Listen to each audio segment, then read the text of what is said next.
What on earth is this? I stared intently at the video streaming on my phone.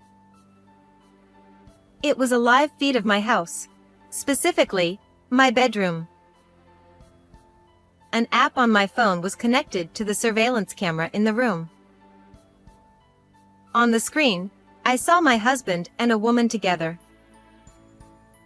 Are they embracing? The two of them were so close, there was no way it could be excused as friendly or accidental. As I continued to watch in silence, I heard their voices. The woman said, She hasn't found out about that, has she? No! My husband replied.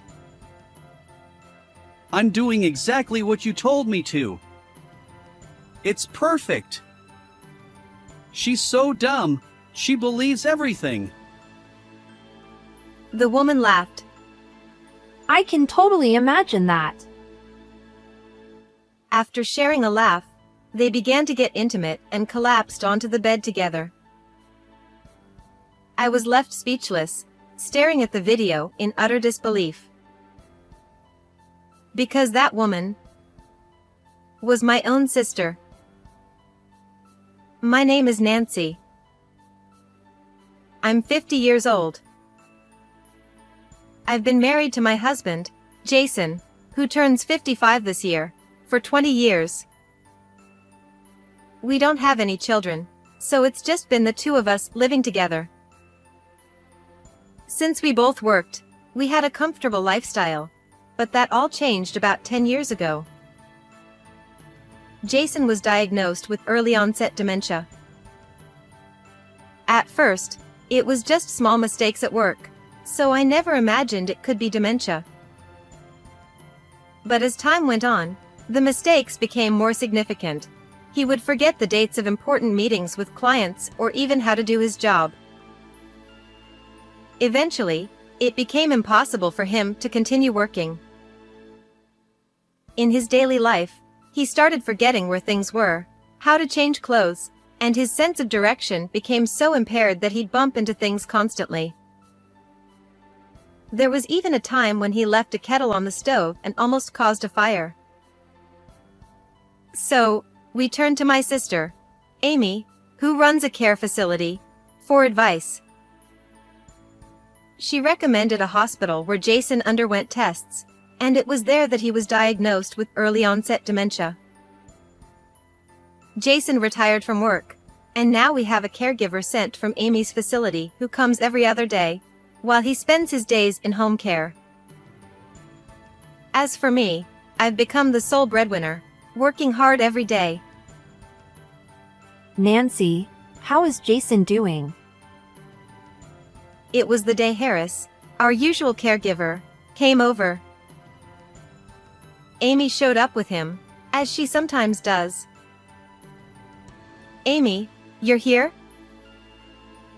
Yes. He's my brother-in-law, so of course I'm worried. Ever since we started relying on Amy's facility, she's made it a point to drop by now and then before I leave for work. Since she was a child, Amy had always said, I wish I had a big brother. She's admired Jason ever since we got married, and she was more heartbroken than anyone when he was diagnosed with dementia. Despite her busy job, she checks in on us frequently, and I'm really grateful for that. Thanks to Amy and Harris, I can leave Jason at home with peace of mind and go to work. Without my income, we wouldn't be able to make ends meet, so I'm deeply thankful to both of them. That said, they can't come on weekends, so the burden of caregiving falls entirely on me. I work on weekdays, and on weekends, I'm solely responsible for Jason's care, leaving little to no time for myself. I hadn't really noticed it myself, but I must have been more exhausted than I realized.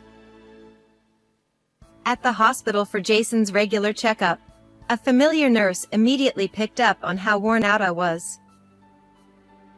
We've known each other for nearly 10 years, so she can tell when something's off. Nancy, I know it's tough taking care of your husband, but you need to find some time to rest by yourself. She said. I know, you're right. But it's easier said than done. I replied. I could probably ask Amy or Harris for extra help if it came down to it, but I didn't want to burden them any more than I already had. The nurse suddenly brightened. Oh, I almost forgot. A new nurse just joined our hospital recently. She used to work at a dementia specialist hospital in New York. She might be able to help you out. Look, that's her over there. I looked in the direction she pointed, and to my surprise, standing there was Lauren, my best friend from our school days. Lauren noticed me too, and we both gasped in surprise before embracing each other, overjoyed at our reunion. Lauren, who had been a star on our school softball team, still had that same short, sleek hairstyle that suited her so well. She was as sharp and composed as ever. Nancy, you haven't changed a bit. She said with a smile. Neither have you, Lauren. It's so great to see you. Lauren told me that after her kids became adults, she divorced her husband and moved back to our hometown. We were excitedly making plans to catch up over tea when Jason, who had just finished his examination, was wheeled out of the consultation room. Oh, this is my husband, Jason. I guess the last time you saw him was at our wedding? Yes, it's been a long time. Lauren said, addressing Jason.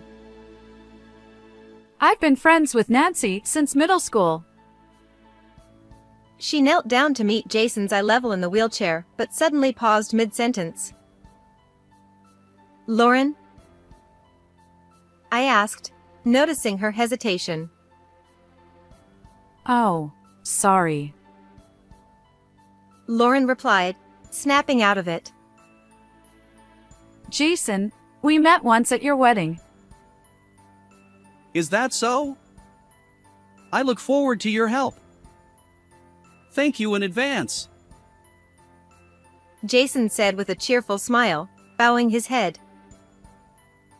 Lauren watched him with a somewhat curious expression that I couldn't quite place. Realizing I was puzzled, she quickly stood up and smiled at me. I've taken care of many patients like your husband, so I might be able to offer some advice. I'm sure I can help in various ways, so don't hesitate to reach out. She said. Thank you, Lauren. I'll definitely take you up on that. I replied. We waved goodbye, and after that, I ended up seeing Lauren quite a bit, whether it was to pick up Jason's medication or when he wasn't feeling well. Each time, she looked at me with a concerned expression, but I pretended not to notice and just let it pass. A few months after reuniting with Lauren, I was at the hospital with Jason for one of his checkups. After Jason was called in for his examination and went into the room alone, I heard someone call my name. Nancy. It was Lauren, her expression slightly more serious than usual. Lauren? Is something wrong? I asked. Jason just went in for his test, right? Do you have a few minutes? She asked. Sure, I have some time. I replied, a bit puzzled. Lauren led me to a counseling room. Nancy, how is it going with taking care of Jason? She asked. You're worried about me? Thanks for that. I said, giving her an update on Jason's condition and how the constant care was starting to take a toll on me. Lauren listened intently, and I assumed she was concerned about my well-being. But then she began. Actually, Nancy. What she said next left me in disbelief. Lauren started by explaining that about a week before we reunited, she had seen my sister Amy walking through town with a man. While she knew Amy's face well, the man seemed vaguely familiar to her. I called out to Amy, and she introduced the man as her boyfriend. Lauren continued. When we met at the hospital that day, I suddenly realized that the man I saw was your husband, Jason. I was so shocked. I didn't know what to think. She said. That explains the strange look on your face at the time, but... I trailed off, trying to process this. Lauren had seen Amy and Jason together a week before our reunion, yet Jason hadn't seemed to recognize her at all during our meeting. Lauren explained. Back then, I still had longer hair, down to my shoulders, and I was wearing glasses. I looked quite different from how I do now. That might explain why Jason didn't recognize her, but still. There's something else that's been bothering me. Lauren added. She mentioned that Jason's behavior at the hospital struck her as oddly unnatural for someone with dementia. She had encountered people faking dementia in her previous job at a specialist hospital, and Jason's behavior resembled that of those pretending. The man I saw walking with Amy in town was striding confidently, speaking clearly, and seemed perfectly healthy. Lauren said. Could it be a case of mistaken identity or a mix-up? I asked. I don't think so. Lauren replied. Jason has a distinctive tear-shaped mole under his right eye, doesn't he? The man with Amy had the same mole. I'm sorry if this sounds inappropriate, but he had a certain charm about him that was hard to miss, even for a man. Realizing how her comment might have come across, Lauren quickly apologized, but she was right. Jason did have that mole under his eye. It's not the kind of feature you'd easily find on someone else. The face, the mole's position, it was too much of a coincidence. Could it really be true that Jason has been pretending to have dementia for the past 10 years and, on top of that, has been having an affair with Amy? It was hard to believe, but Lauren had never been the type to lie. Nancy, I have to be honest. I don't think this hospital is very good. Lauren said seriously. What do you mean? I asked, surprised. The doctors here aren't particularly skilled, and despite the bad reputation, the patient numbers are oddly high. Don't you think that's strange? I think you should make sure Jason really has dementia. Her words lingered in my mind, so I decided to take action. I bought a home security camera from an electronics store and discreetly placed it in our living room and bedroom. I set it up to record while I was at work and made it so I could check the footage from my phone during breaks. When I reviewed the footage, I was stunned. Jason's behavior was completely different from how he acted around me. He didn't seem to have any trouble finding things, and he went about his day normally. Even when Harris, the caregiver, came over, there was no sign that she was actually helping him with anything. What's more, the footage revealed that Amy frequently visited our home when I wasn't there. Their conversations were all captured on tape. Nancy hasn't figured out that you're faking dementia, right? Amy asked in one of the recordings. No, I'm following your instructions. I pretend not to know the date or where things are, and it's working perfectly. Jason replied. I think it's also good to act like you can't write or to try going outside at night, pretending it's daytime. Nancy is so trusting that she'll never catch on. Amy added. What about Harris? Are you sure she won't spill the beans? Jason asked. She's fine. She's a divorced single mother who needs the money, so I've been paying her a little extra to keep her quiet. Amy assured him. After laughing together, they headed to the bedroom, cuddling as they went. I was left speechless after watching the footage. The sister and husband I trusted had been conspiring behind my back all this time. I didn't want to believe it, but the evidence was right there. Feeling lost, I didn't know what to do with this devastating revelation. A few days later, I decided to confront Harris, the caregiver. I reached out to her, and she agreed to meet with me on Saturday. When I visited her apartment, I showed her the footage. Seeing the video, she looked defeated and began to cry, apologizing profusely. What's on this video? It's all true. I'm so sorry for deceiving you all this time. Harris confessed through her tears. She explained that she didn't have the qualifications for her job and had been struggling to find work.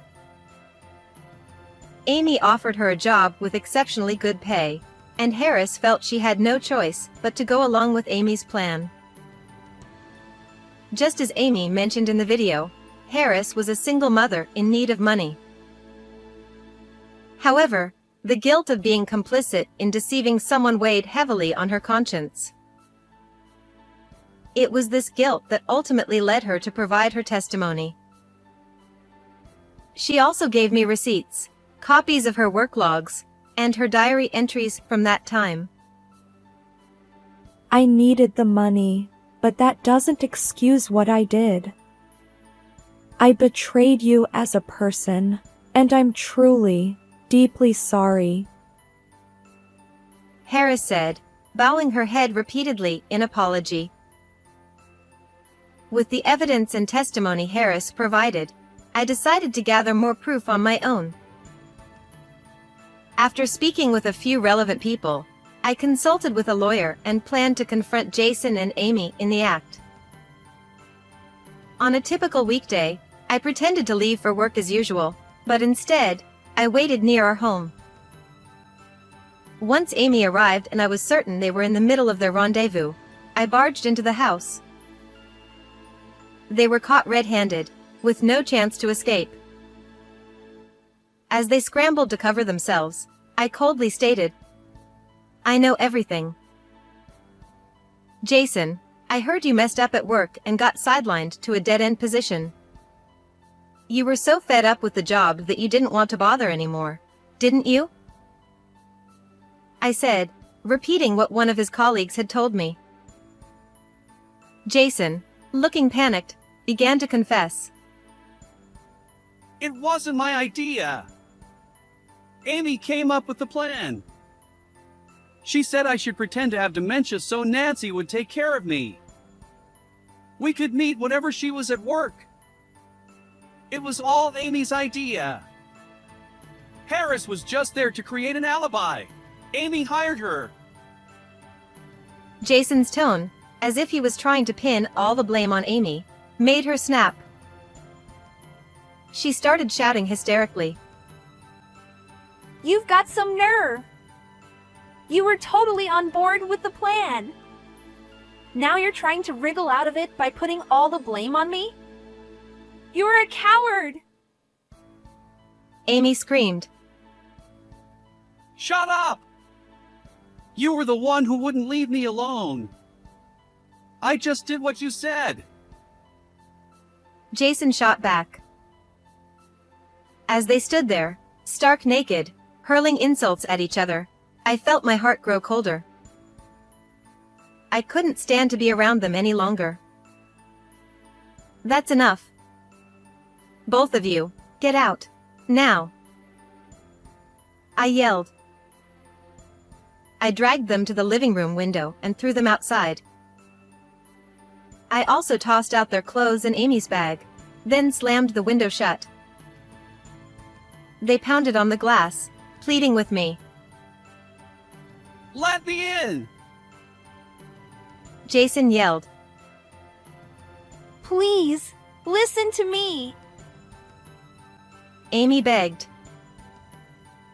But I ignored them, pulling the curtains closed. When they still didn't stop pounding on the glass, I sent them a message on WhatsApp. Shut up. If you don't want me to call the police, disappear. Suddenly, everything went quiet. Over the next few days, Jason and Amy kept coming to the house and bombarding me with WhatsApp messages.